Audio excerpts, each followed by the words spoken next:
দাদু, আমরা ফার্স্টে আজকে কি করব জানো? আজকে এই যে লতি কিনে এনেছি, এনে লতিটা সুন্দর করে আঁশ ফেলে কেটে ধুয়ে রেখেছি। ভাপ দিয়ে নিব।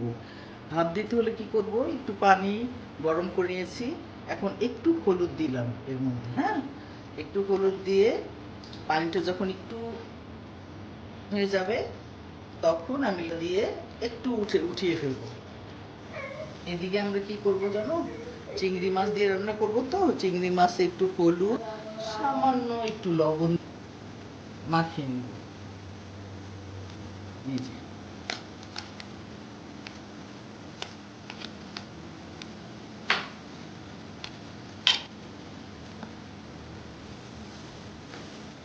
এখন আমরা এই চুলায় একটু তেল দিয়ে, তেলের মধ্যে হলুদ আর লবণ মিশানো এটাকে একটু করে নিই।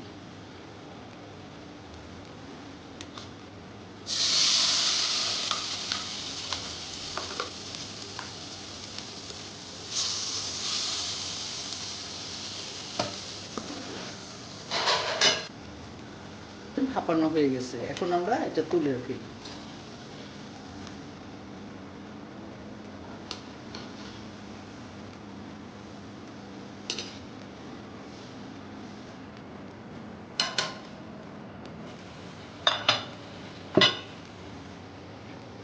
মোটামুটি যেটা আমাদের একটু জাল করা হয়ে গেল, হ্যাঁ, এখন আমরা মূল প্রসেসিংয়ে চলে যাই।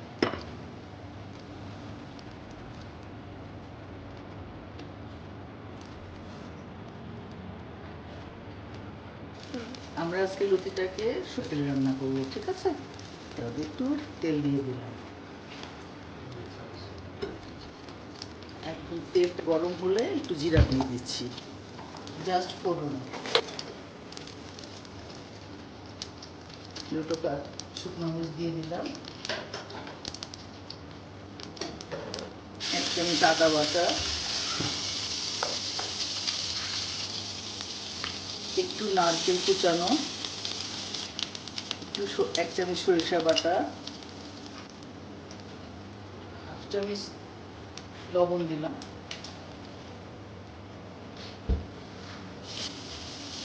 আদা বাটার কাঁচা গন্ধটা যাবার জন্য আমরা একটু মশলাটা সতলে নিচ্ছি।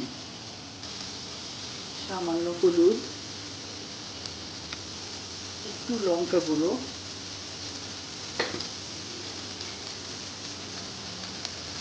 হাফ চামচ ধনিয়া গুঁড়ো। আর মশলাটাকে একটু সতলে নিচ্ছি।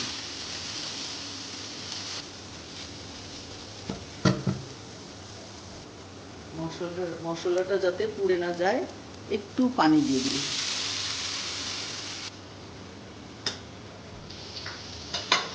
মশলাটা মোটামুটি হয়ে গিয়েছে, এখন আমার সেই চিংড়িটা আগে দিয়ে দিচ্ছি।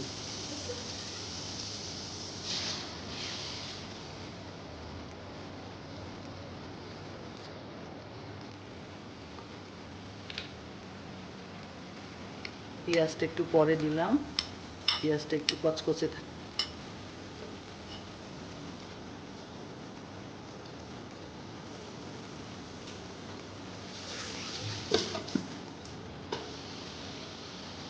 আমি দুটো তেজপাতা একটু ছিঁড়ে দিয়ে দিলাম। এই সিদ্ধ করা লতিটা এখন আমি মিশিয়ে দিচ্ছি এটার সাথে।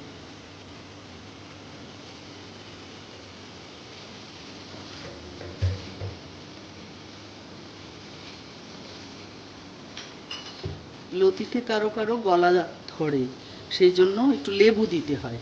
আজকে আমার কাছে লেবু নেই, তাই আমি একটু আমের আচার দিয়ে দিব।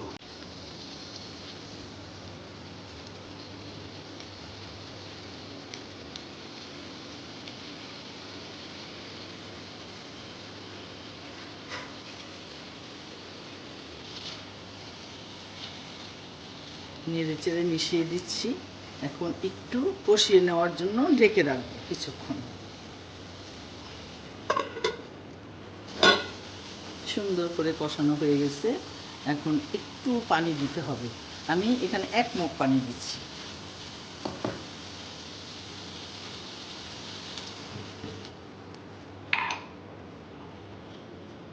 যেহেতু আমি টক আচার দিয়েছি, সেহেতু আমি একটু চিনি দেব। 1 চামচ চিনি দিয়ে দিলাম। এখন ঢেকে দিচ্ছি, এটা আস্তে আস্তে হয়ে যাবে। এই পানিটা না শুকানো পর্যন্ত এটা চুলায় থাকবে। লতিটাও আর একটু সিদ্ধ হবে, পানিটা একটু শুকাবে।